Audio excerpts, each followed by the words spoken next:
आमदार अतुल भातखळकर आपल्यासोबत आहे. आपण त्यांच्याशी बातचीत करणार आहोत. आज सामनामध्ये जो काही लेख लिहून आलेला आहे आणि ज्या पद्धतीनं भाजपचे औरंगजेब हे नवीन शिवाजी झालेत अशा पद्धतीची टीका टिप्पणी करण्यात आली आहे. आपली प्रतिक्रिया?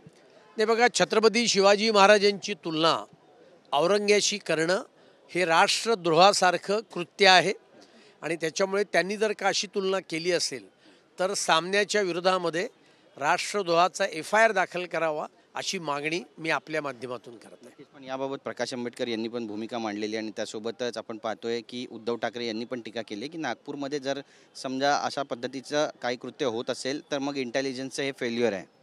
असं आहे, नागपूरमध्ये दंगल करण्याचा प्रयत्न केला. काश्मीर पॅटर्नवर दगडफेकीच्या आधारावर दंगल करण्याचा प्रयत्न केला. पोलिसांनी ती दंगल 1 तासात कंट्रोलमध्ये आणली.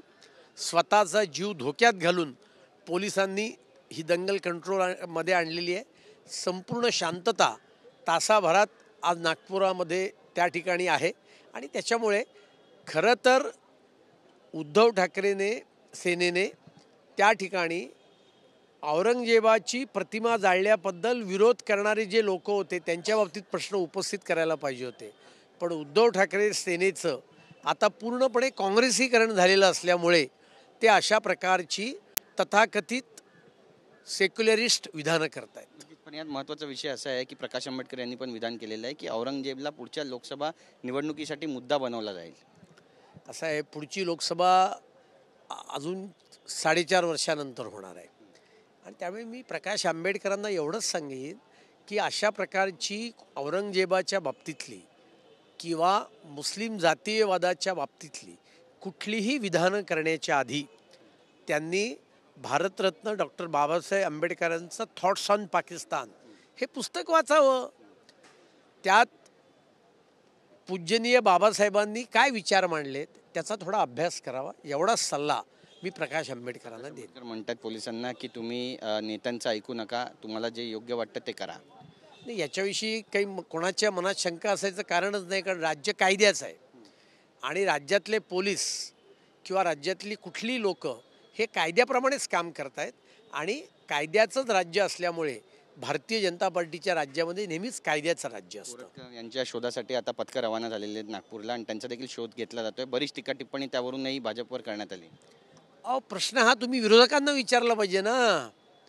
जेव्हा कोरटकरला आम्ही त्याच्यावर कारवाई करू असं आश्वासन माननीय गृहमंत्र्यांनी विधान परिषदेत विधानसभेत दिलं होतं त्याप्रमाणे आम्ही वागलो. राज्य सरकार हायकोर्टात जाऊन त्याचा जामीन, अंतरिम जामीन त्याला जो मिळाला होता तो रद्द करायला लावला.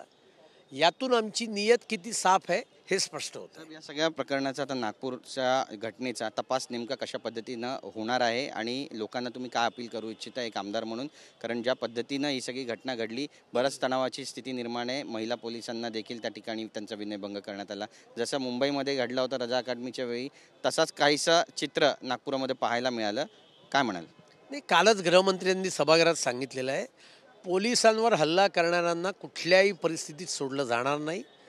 तुम्ही ज्या घटनेचा उल्लेख केला त्यावेळेला काँग्रेसचं सरकार होतं आणि त्यावेळेला आपण हे पाहिलं की ऑन कॅमेरा त्यावेळेच्या CPंनी त्यावेळेच्या मुख्यमंत्र्यांचे आदेश आले म्हणून त्या ठिकाणचं स्मारक ध्वस्त करणाऱ्या त्या अतिरेक्याला सोडण्याचं काम ज्या महिला कॉन्स्टेबलचा त्या ठिकाणी विनयभंग केला होता त्यांना सोडण्याचं काम त्यावेळेच्या CPंनी त्या तत्कालीन मुख्यमंत्र्यांच्या आणि गृहमंत्र्यांच्या आदेशावरनं केलं होतं.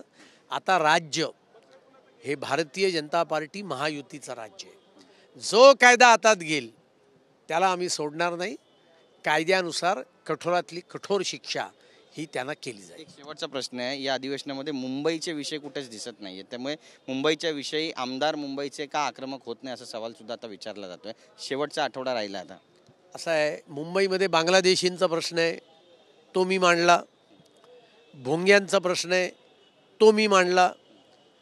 काल नगरविकास विभागावर बोलत असताना मी मुंबईतल्या अनेक प्रश्नांचा उल्लेख केला आणि आता उद्या परवा मुंबईचा आमचा 293चा ठराव हा चर्चेला येतो आहे आणि त्यामध्ये त्या ठिकाणी मुंबईच्या प्रश्नांवर सुद्धा आम्ही चर्चा करणार आहोत. आमच्याशी बातचीत केल्याबद्दल कॅमेरा पर्सन योगेश गुरवसह गिरीश गायकवाड, TV9 मराठी, मुंबई.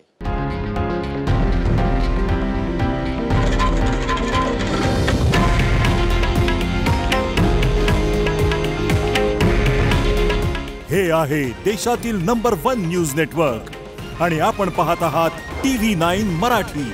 काळजी तुमची, हित महाराष्ट्राचं.